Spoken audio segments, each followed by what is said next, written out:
and I had to close. And it was only because the tribal council did it. I don't know what would have happened if nobody ever said anything. But, you know, and then all the tribes throughout the United States thought just because it's allowed on a reservation, that means it's allowed all over. That's not the way it is. Because a lot of states that have reservations do not allow that kind of gaming. I think the only one I knew of was South Dakota. But none of them guys opened up. But they did allow casino gaming in South Dakota. The state did. They licensed it. But the only reason I was able to do it is because the state regulated, and it was only 3 days out of the year. Okay. I don't know, you told me the story earlier, but do you think you could talk about how how it was funded the first casino and how the banker came, that story? Oh. Yeah, it's when I was in the two-car garage, I was out of unemployment, you know, and I had kids to feed at home. So we had worked, because I had the wherewithal to get started with the thing, and I had some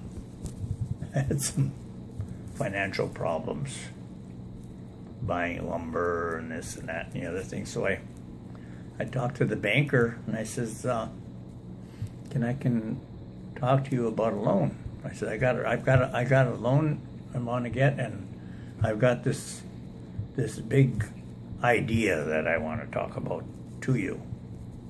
When would you be able to take a ride with me? And he says, Fred, I can't do it today, but he says, I'll do it tomorrow at noon. You want to pick me up at noon? So I went and picked him up at noon,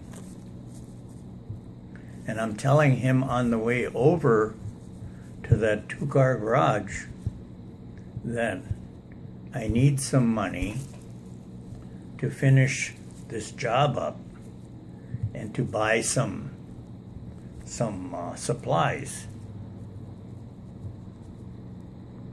And he said, I'm going to have to go to the board with this. I just, you know, I told him, I said, I need $10,000.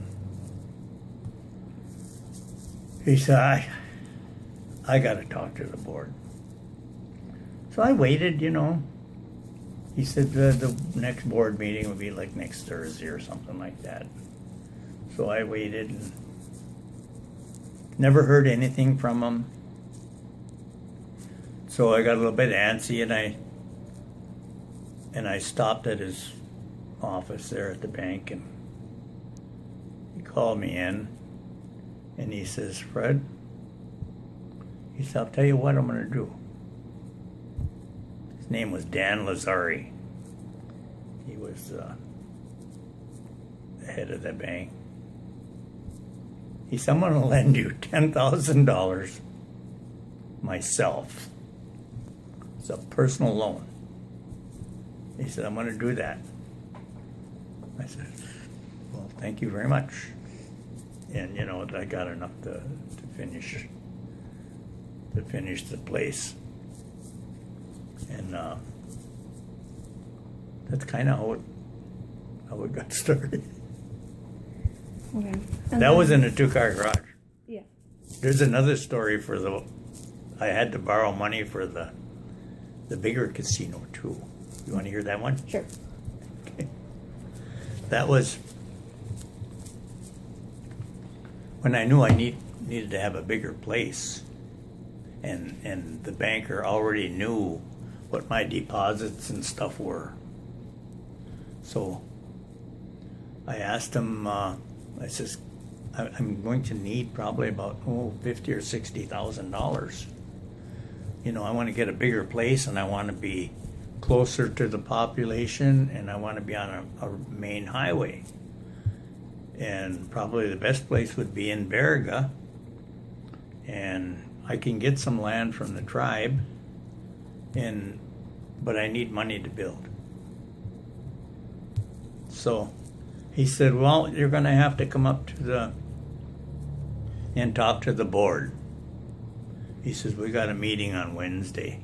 Come on up and talk to the board. So I went up there on a Wednesday, and I had a couple of my employees with me. And we met with the board, and they already knew what was going on. So I asked for $60,000, and I told them what I wanted to do. They said, you're going to need more money than that, Fred. I said, no. He says, you're going to need at least $100,000. I said, well, that'd be fine. I can do that. So I got that. And, you know, we built the place. And I didn't stay long enough. I didn't stay open long enough to pay for it.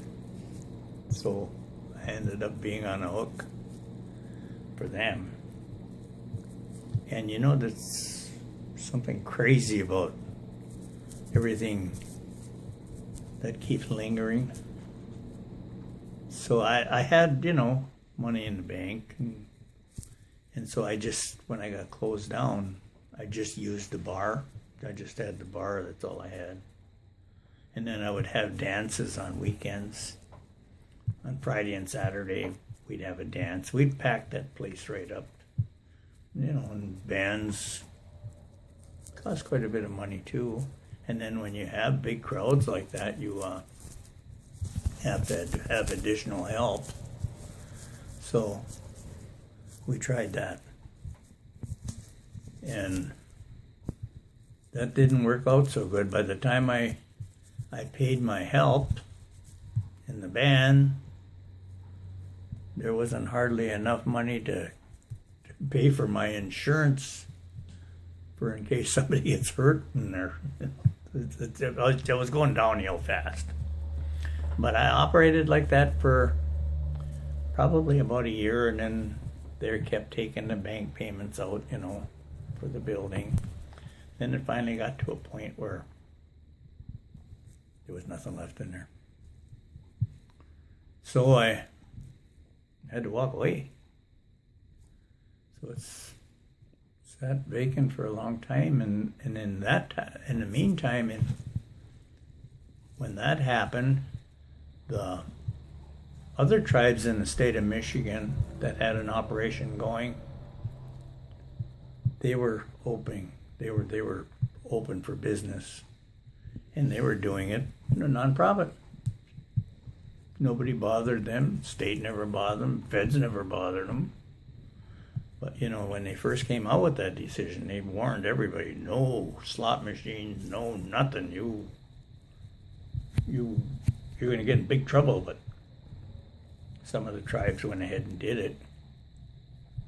My tribe waited for a year and a half before they decided they wanted to do it. And that's when I sold all my stuff to the tribe, and then it was just empty building. You know, this is. And they're able to do that because they're nonprofit. The tribe is.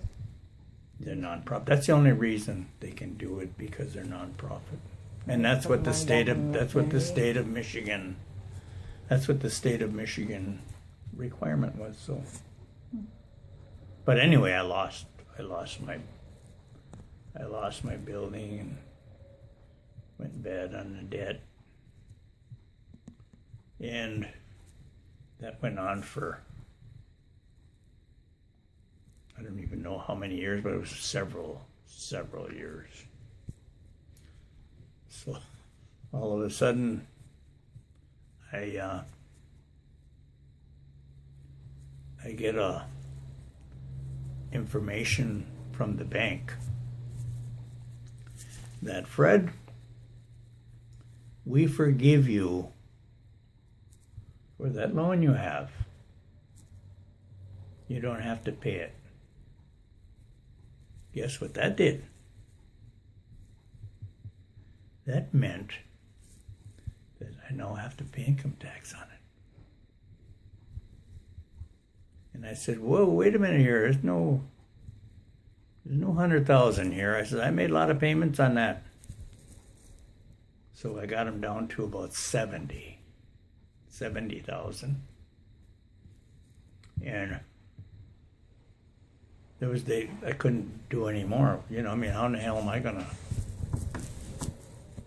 I pay income tax on 70,000. I said, well, you know, I'm not with my wife anymore. She should have something to do with it. Maybe she gets half and I get half. You know, then we can each go 30,000. And by that time, the IRS is on my butt, big time. Like go to jail time. So it ended up that I had to pay it. I had to pay all of it.